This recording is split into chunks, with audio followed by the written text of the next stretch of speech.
Magandang araw mga bata! Kamusta kayo sa araw na ito? Ngayong araw, meron tayong bagong talakayin na ating pag-aaralan ng sabay-sabay. Handa na ba kayong matuto? Kung ganon, tayo na't magsimula. Bago tayo magsimula sa ating talakayin, mayroon muna akong ipapakitang mga larawan na makikita ninyo sa inyong screen. Ang mga larawang ito ay konektado sa ating talakayin ngayong araw. Pagmasdang maigi ang mga larawan dahil meron akong mga katanungan na kinakailangan ninyong sagutin. Handa na ba kayo? Kung ganon, narito ang mga larawan.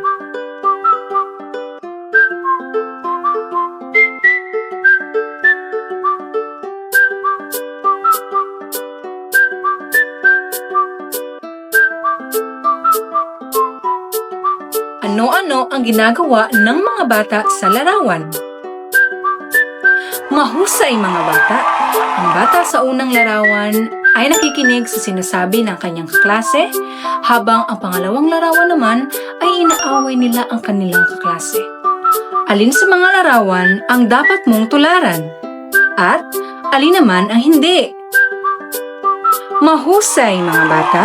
Ang unang larawan ang dapat mong tularan dahil nakikinig ito sa sinasabi ng kaklase. Habang ang pangalawang larawan naman ay hindi mo dapat tularan dahil masamang gawain ang awayin ang kaklase. Nagpapakita ba ng wastong pakikihalubilo sa kapwa ang nasa unang larawan? Tama!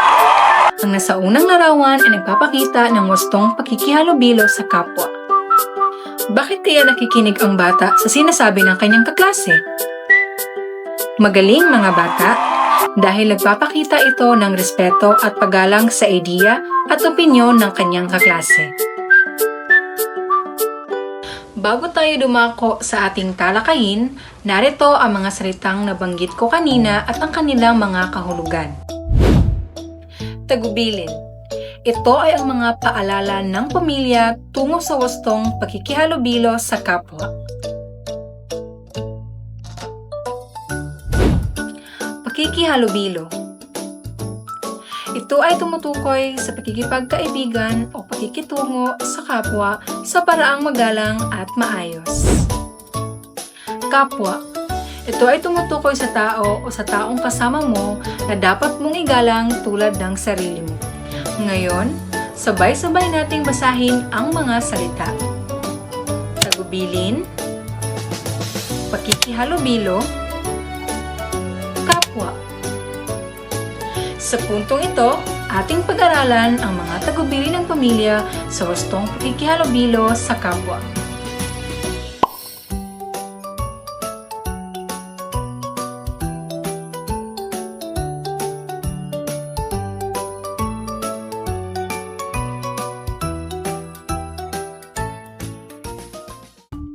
Una, paggamit ng po at opo at mabubuting salita. Katulad na lamang ng nasa larawan kung saan ay sinabi ng bata na salamat po nang bigyan siya ng regalo ng kanyang nanay. Narito ang ibang halimbawa tulad ng magandang umaga po, patawad po, makikiraan po. Pangalawa, pagmamano sa nakakatanda. Katulad na lamang ng nasa larawan na kung saan ang bata ay nagmamano sa mas nakakatanda sa kanya. Narito ang ibang halimbawa tulad ng pagmamano sa iyong magulang pag-uwi galing eskwela at pagmamano sa iyong guro tuwing makakasalubong mo sila sa labas ng paaralan. Pangatlo, makinig na mabuti sa sinasabi ng kapwa. Katulad na lamang ng nasa larawan na kung saan ay dapat makinig ng mabuti kapag nagsasalita ang guro sa harap ng klase, lalong-lalo na kapag siya ay nagtuturo ng aralin. Narito pa ang ibang halimbawa tulad ng makinig ng mabuti sa utos at payo ng iyong magulang. Kapag sinabi ng inyong nanay na limitahan ang paggamit ng cellphone, dapat mo itong sundin at pakinggan dahil para lamang ito sa ikabubuti mo. At makinig ng mabuti kapag nagsasalita ang iyong kaklase. Pang-apat, tumulong sa kapwa. Ang mga halimbawa nito ay ang nasa larawan na kung saan ay tumulong sa nakakatanda at tumulong sa gawaing bahay. kagaya na lamang ng pagtulong kay nanay sa paglilinis ng bahay, pagliligpit ng pinagkainan at paghuhugas ng plato. Ano-ano pa kaya ang mga tagubilin ng inyong mga magulang sa wastong pakikihalubilo sa kapwa? Magbigay nga kayo ng halimbawa. Mahusay mga bata! Sa puntong ito, susubukin ko kung gaano ninyo naintindihan ang ating tinalakay ngayong araw sa pamamagitan ng guided practice. Kumuha ng papel at lapis at basahing maigi ang mga pangungusap dahil ibigyan ko lamang kayo ng 3 minuto sa pagsagot. Huwag nyo na lamang kopyahin ang mga pangungusap at sagutin na lang ito ng diretsyo. Mamaya, babasahin ko ang mga pangungusap at ipapakita ko sa screen ang tamang sagot.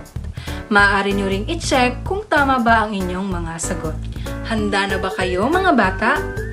Kung ganon, maaari na kayong magsimula.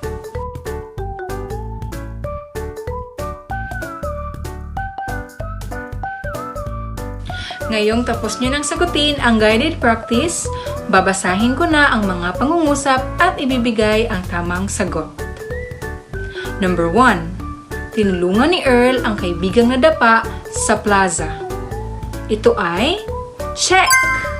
Number 2. Nakinig ng mabuti si Ziley sa tagubili ng kanyang magulang na hindi makipag-away sa kaklase. Ito ay check! Number 3. Inutusan siya ng kanyang ina na iligpit ang kanyang mga laruan, ngunit hindi niya ito ginawa. Ito ay X. Number 4. Sinabi ni Ayo na magandang umaga po nang makita niya ang kanyang guro.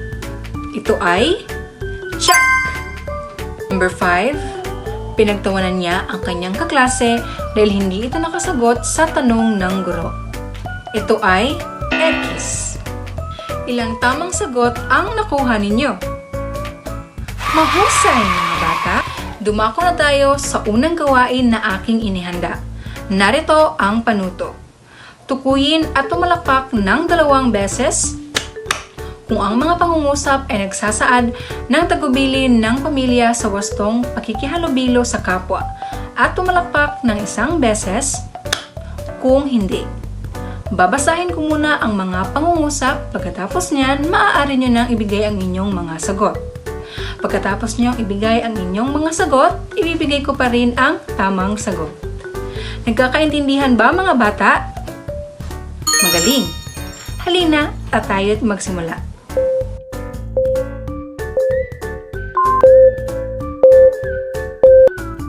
Number 1.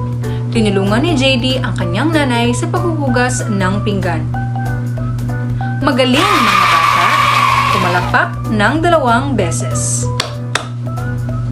Number 2. Nagmamano si Johan sa kanyang mga magulang pag-uwi galing eskwela. Magaling! Tumalakpak ng 2 beses.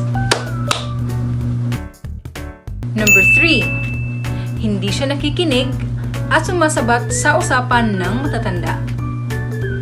Magaling! Tumalakpak ng 1 beses. Number 4. Sinabi ni Cedric na salamat po nang bigyan siya ng regalo ng kanyang nanay. Magaling! Tumalakpak ng 2 beses. Number 5. Sinagot-sagot niya ang kanyang nanay sa harap ng kanyang mga kaibigan.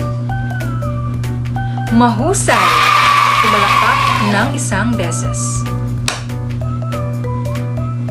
Mahusay mga bata! Ngunit hindi pa riyan natatapos ang ating mga gawain. Ngayon, dumako na tayo sa 2 gawain. Handa na ba kayo? Tara, magsimula na tayo. Narito ang panuto. Tukuyin at tumayo kung ang mga larawan ay nagpapakita ng tagubilin ng pamilya sa gustong kikihalubilo sa kapwa. At umupo kung hindi. Ang mga larawan ay makikita ninyo sa inyong screen. Number 1. Magaling! Kinakailangan ninyong tumayo.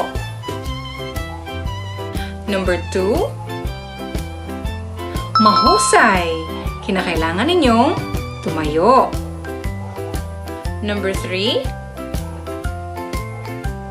Magaling! kinakailangan naman ninyong umupo.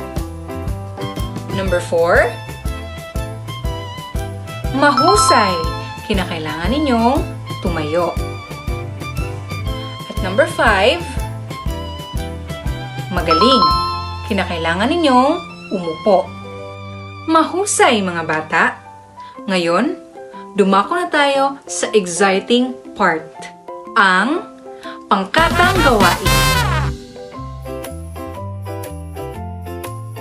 Bago tayo magsimula, narito ang mga alituntunin na kinakailangan ninyong sundin upang maging matiwasay ang ating pangkatang gawain. Una, makipagtulungan sa inyong mga kagrupo. Hahatiin ko kayo sa 4 na grupo. At sa 4 na grupo na iyon, kinakailangan ninyo makipagtulungan at iwasang isang miyembro lamang ang gagawa ng inyong mga gawain dahil nakasalalay sa inyong lahat ang puntos ng inyong grupo. Pangalawa, hinaan ang boses tuwing makikipag-usap sa inyong mga kaklase o kagrupo. Pangatlo, manatili sa inyong kagrupo. At panghuli, gawin at tapusin ang gawain sa ibinigay na oras. Bibigyan ko lamang kayo ng 5 minuto upang tapusin ang inyong mga gawain. Ang mga gawain kada grupo ay makikita sa screen. Para sa unang pangkat, tukuyin at lagyan ng check ang gilid ng larawan kung nagpapakita ito ng tagubili ng pamilya sa wastong pakikihalubilo sa kapwa at lagyan naman ng X kung hindi.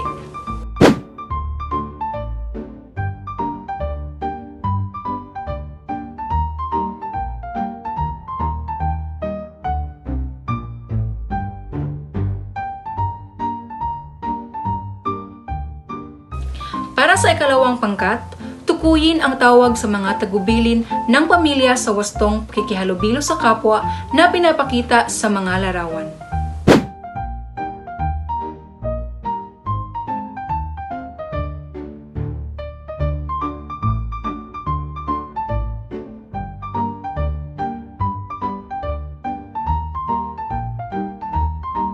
Para sa ikatlong pangkat, tukuyin at iguhit ang masayang muka kung ang mga pangungusap ay nagsasaad ng tagubili ng pamilya sa wastong pakikihalubilo sa kapwa at iguhit naman ang malungkot na muka kung hindi.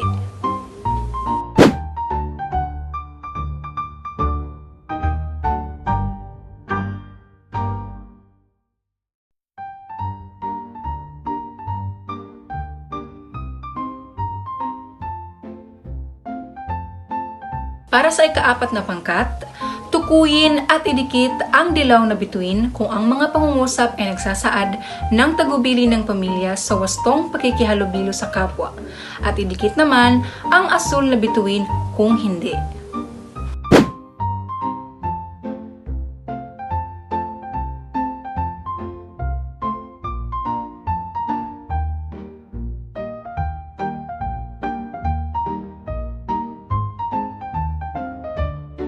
Ang tamang sagot kada grupo ay ipapakita ko sa screen. Handa na ba kayo mga bata? Kung ganon, ang inyong 5 minuto ay magsisimula na.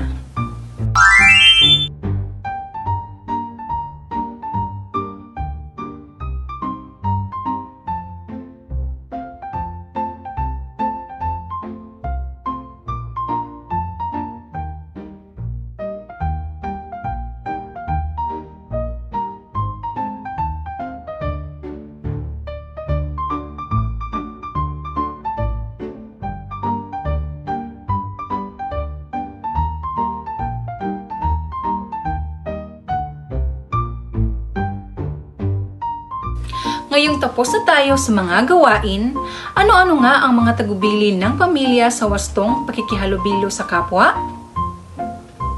Magaling mga bata! Una, pagsasabi ng po at opo at mabubuting salita sa kapwa. Pangalawa, pagmamano sa nakakatanda.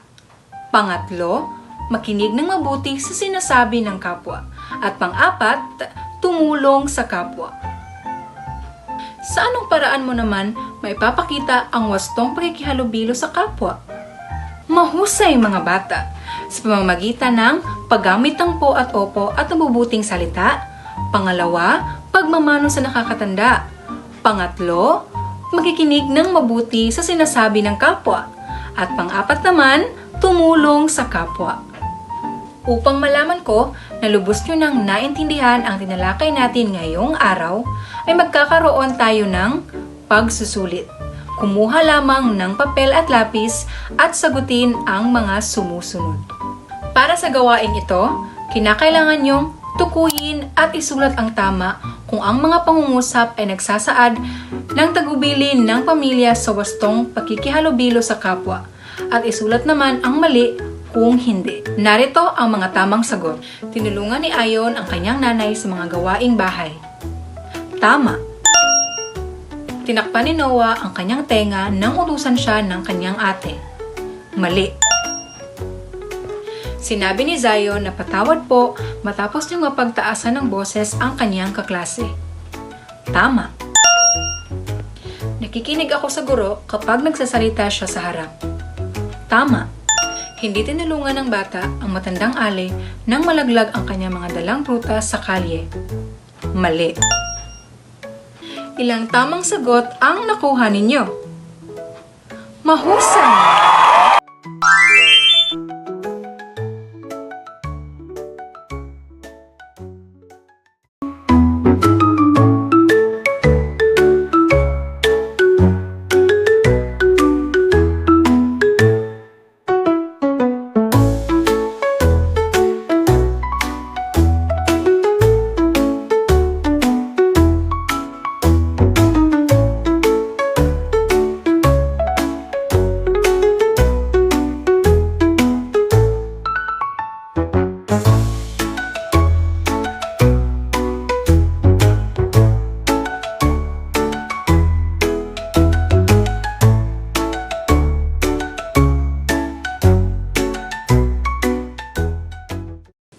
Para sa inyong takdang aralin, makikita nyo ito sa inyong screen.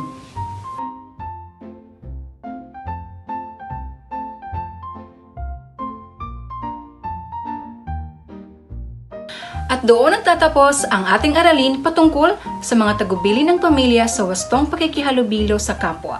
Ako'y nagagalak dahil lahat kayo ay nakasagot ng tama at naipamalas nyo rin ang angking galing sa pakikinig at pagsagot ng tama sa aking mga katanungan. Magkita-kita muli tayo sa panibagong aralin. Hanggang sa muli, paalam!